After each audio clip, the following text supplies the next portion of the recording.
माननीय विधायक टंकधर त्रिपाठी। बाचस्पति महोदय,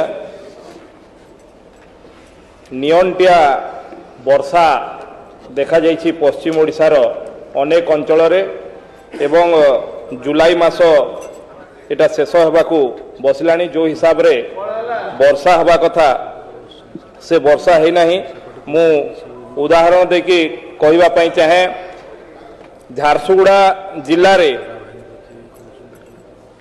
वर्तमान पर्यंत साधारण परिस्थिति रे 542.7 mm वर्षा हवा कथा, किंतु वर्तमान 321.6 mm वर्षा है, जहा कि पाखापाखि 41% नियंटिया। तेणु आसन्न मरुड़ीर संभावना देखा जाइछि। मु आपनक जरिया रे ध्यान आकर्षण करबा पई चाहे जे चाषी कूल वर्तमान टिके